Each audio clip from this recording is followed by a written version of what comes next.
Bonjour et bienvenue dans la vidéo numéro 19 pour les deuxièmes EFG. On va faire l'exercice 18, page 36. On est maintenant sorti des suites géométriques et on mélange tout dans cette partie du chapitre. Position dans la suite. Déterminer le rang du nombre 56,6 dans une suite arithmétique de premier terme 17 et de raison 1,8. Déterminer le rang du nombre, ça veut dire on cherche en fait à quelle place se trouve le nombre dans la suite. Donc par exemple, si c'est le troisième terme, alors sa place c'est la troisième. Le rang est 3. Donc qu'est-ce qu'on va chercher en fait? On va chercher le n pour que un soit 56,6. C'est tout. On a déjà fait ça dans d'autres exercices. On va présenter les choses de manière élégante. On commence donc par dire qui est cette suite parce qu'elle n'est pas nommée dans l'énoncé. Je vous propose de prendre n étoiles, parce que c'est plus facile de trouver la place quand ça commence à 1 plutôt que quand ça commence à 0. Donc c'est une suite arithmétique d'après l'énoncé.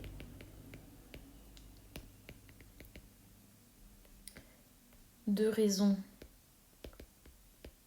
r égale 1,8 et de premier terme U1 du coup égale 17.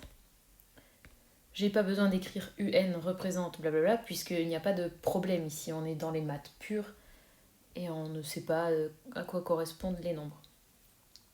Ce qui est sûr donc c'est qu'on cherche le rang du nombre. Donc on cherche n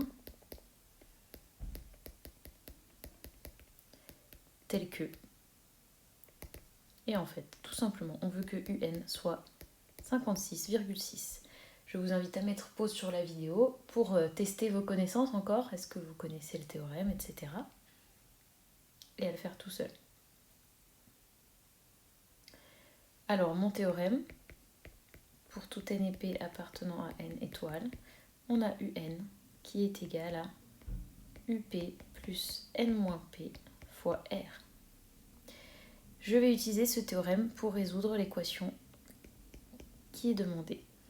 Donc je vais remplacer un par up plus n-pr. Pour up, je vais prendre u1. J'ai écrit 1 plus, là je ne sais pas pourquoi. Je me suis inspirée de vos copies, on va dire que c'est ça. Alors, n-1, et la raison est 1,8.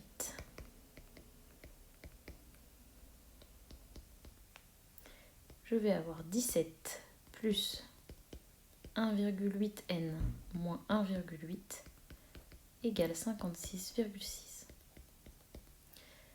Je vais isoler le n, donc j'ai 1,8n qui va être égal à 41,4.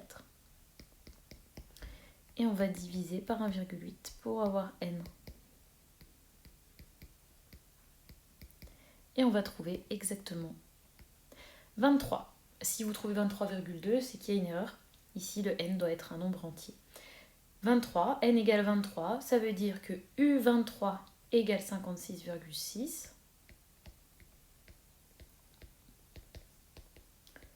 Donc son rang, son emplacement, eh bien c'est la 23e position.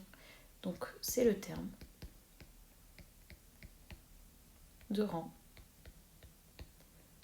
23. Et on a terminé. À bientôt et n'oubliez pas mon petit pouce bleu.